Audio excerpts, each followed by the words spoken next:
So, you just finished your first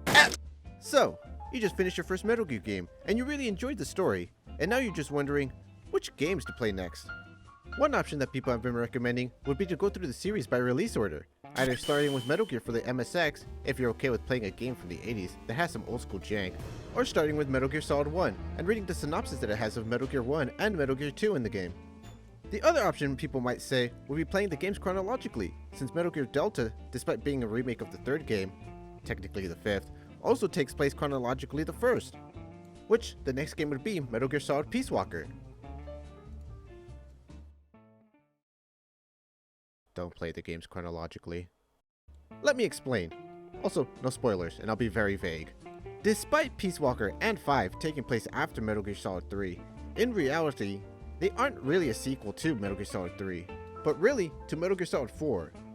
Those games put a heavy focus on AI, the war economy, and private military companies, or PMCs, which were topics that were talked about in Metal Gear Solid 4, and both games were also released after Metal Gear Solid 4. Peace Walker, and especially 5, makes many references to someone's system, which will also not make sense until you reach 4. Peace Walker's final cutscene has Big Boss practically stare at the camera to go, "Hey, remember Metal Gear Solid 4? I'm doing that. Teehee." There's also the fact that the games will have tons of references that will go over your head. Metal Gear Solid Delta already has a bunch, like the importance of Ocelot the character, the reveal of the name Big Boss, and the heavy emphasis the credits put on the Les Enfants Terribles project. Sokolov peeing himself. The game had a turkey of people peeing themselves at this point.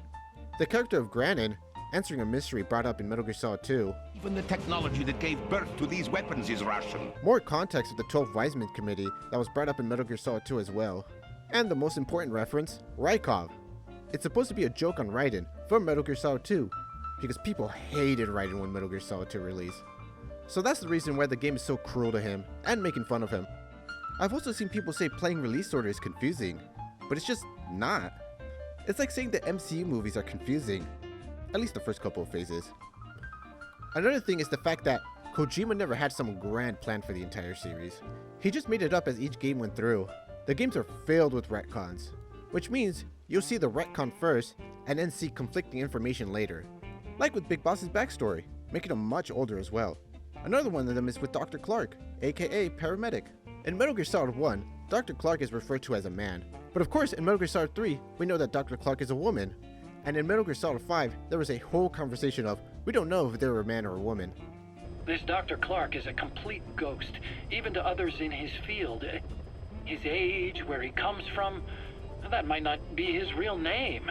And I can't even say for sure he's a he. It's supposed to make a mistake in Metal Gear Solid 1 make sense, but here, you get no real context as to why this conversation is happening. There's also the fact that Metal Gear Solid 5, which takes place chronologically after Peace Walker, just outright spoils multiple parts of the future games, especially 4. Outright stating, this character dies in this year, also this character, oh, and this character too dies. You'll also go from playing Metal Gear Solid 3, which is a 12 to 15 hour game, to Peace Walker, which is about 25 hours, and Metal Gear Solid 5, which is 40 hours. Compared to release, with Metal Gear Solid 1 and 2 taking about 12 hours each. So you can go through these games much faster and see if you really like these games' stories. Because Peace Walker and 5 are a huge time sink. Still great games. And you won't be jumping from this game to a PSP game to a PS4 game and then back to a PS1 game. That will also have different game loops compared to going from 1, 2, 3, 4 that are like evolutions of the previous game. I wouldn't recommend playing Twin Snakes. It is a remake of 1, but the cutscenes are a little weirder. Let me tell you, it's...